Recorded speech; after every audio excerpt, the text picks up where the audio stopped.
I used to be you. I was working at a grocery store. I was making minimum wage. I was broke as a joke. I didn't have two nickels to rub together.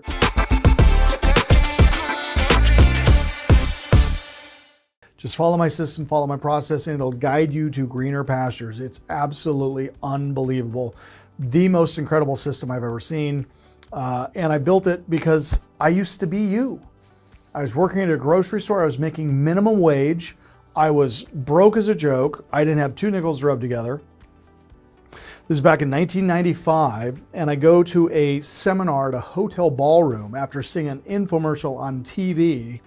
And after a 2-hour presentation, they convinced me to go to the back room and max out all of my credit cards, refinance my truck to pay to go to this very expensive training.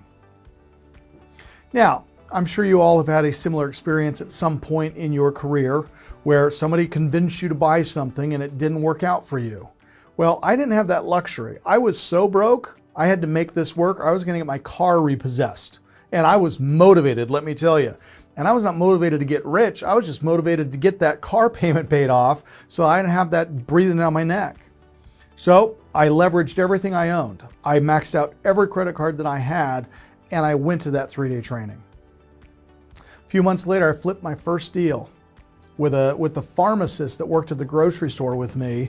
I like to tell people that my first deal was financed by a drug dealer because he was the pharmacist at the grocery store. We did that first deal. We split a profit check of $35,000.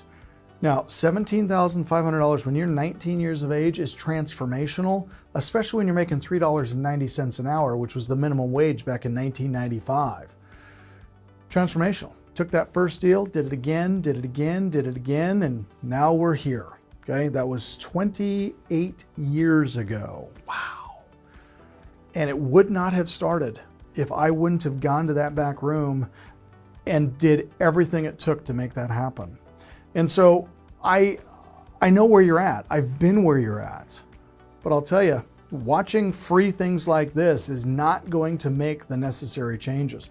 You need to make a financial commitment so that your brain says, okay, we're doing this. And thank the Lord that we finally found a company that doesn't want our money. They want our success because our success produces more revenue for them long term. I get you to goal number 1, $250,000. You're probably going to bring me 5 to 10 loans for that. I get you to goal number 2, $1 million. You're probably going to bring me another 5 to 10 loans for that. After you've made the $1 million, you're going to put money in my private equity fund, and now I'm going to make money with you in that category as well.